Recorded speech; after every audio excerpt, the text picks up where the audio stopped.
Hello audience. Now here we have a 1930 Ford Model A Deluxe Coupe that's been rear-ended pretty badly, and we're going to fix it. Now specifically what's wrong with it, or at least what we can see from the outside, is obviously the left rear fender is junk. That's going to need to be replaced. The bumper brackets, at least on this side, is bent up pretty bad. So is the cross brace. The back panel is pushed in really bad, and probably all the bracing behind it, so that'll need to be replaced. The trunk lid, or rumble seat lid, it's been pushed about, but it appears to be maintaining its original shape, so we can probably reuse it, which is good, because this is a very expensive part to buy new.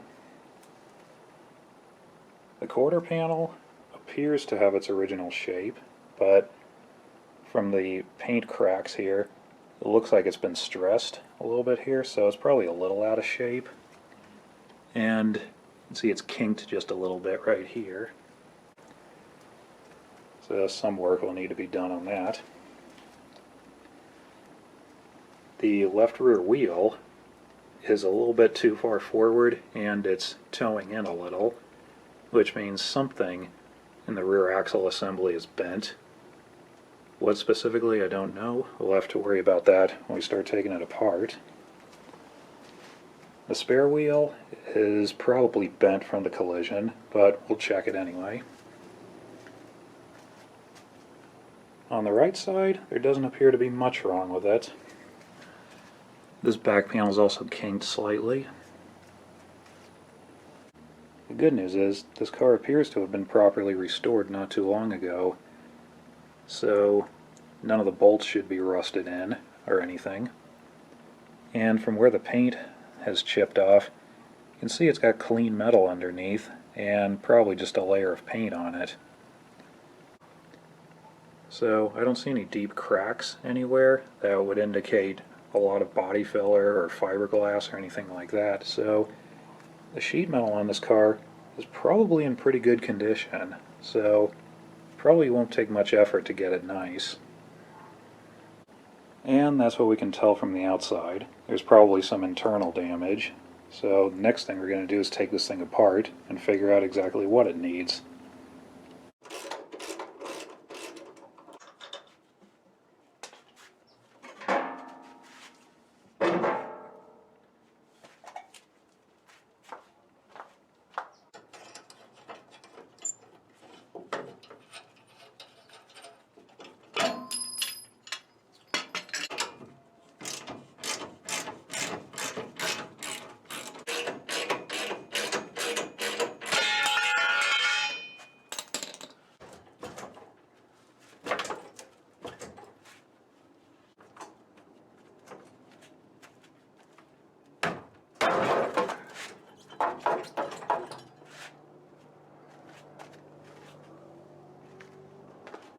Alright, it's a few days later.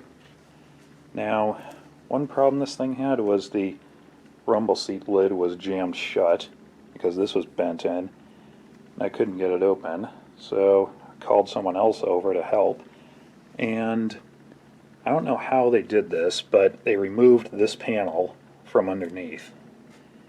Now, it came out in pieces, but it needed to be replaced anyway. Then it got to the hinges and pulled the pins out, and we were able to lift the whole panel off. And we discovered quite a bit more. Now back here, after removing the fender, you can see how it's buckled right back here. So the quarter panel's definitely out of shape a little. And inside, you can see the sill's bent, or whatever this part is. It's pointing inward. Now this thing has had some repair done on it already, because this back panel is not the original. In fact, it appears to be a homemade one, because it doesn't have the bead on the back here, which is funny because they painted it as if it did. It also doesn't have any holes where the mounting bolts would have been. It was just sitting on here. So we have to replace it anyway.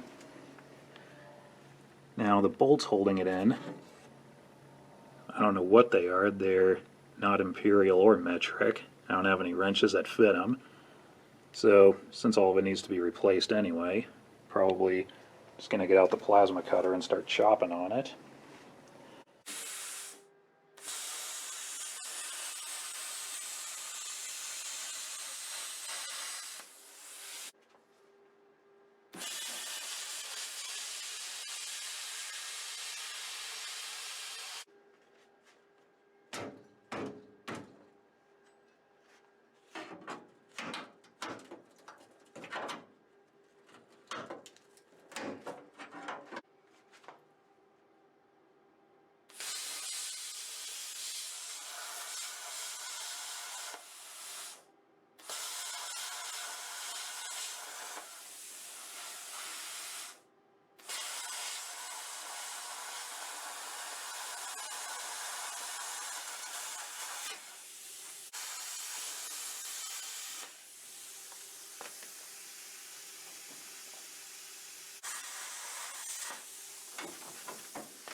Alright, we made a few more discoveries.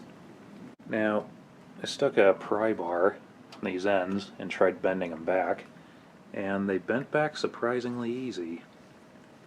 And another interesting thing I discovered is this right here. Now this is part of the sill, or the subrail. This is supposed to be one piece of metal all the way to the front of the body. And not only is there a seam here, but they don't even line up. So I thought that was pretty strange. So took the seat riser out, and we discovered another seam right here.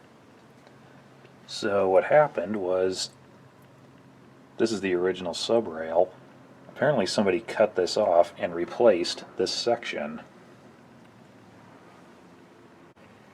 Now why this part of the sill had to be replaced, I have no idea. I'm guessing this was done before new sills were available, which makes sense why it doesn't line up. This is probably just some random piece of channel. I could forgive them for that, but they didn't even weld it all the way around. In fact, it's not even welded, it's brazed on. As you can see where it's chipped off, it's gold underneath. Now, since it's not welded all the way around, this is compromising the structural integrity of the body. Even though it has nothing to do with the collision, I'll have to do something about it. And this is the left side. And we can see why the quarter panel was buckled here. It's because there was a seam right here. So this is the old part of it. And it was just kind of sitting here like so.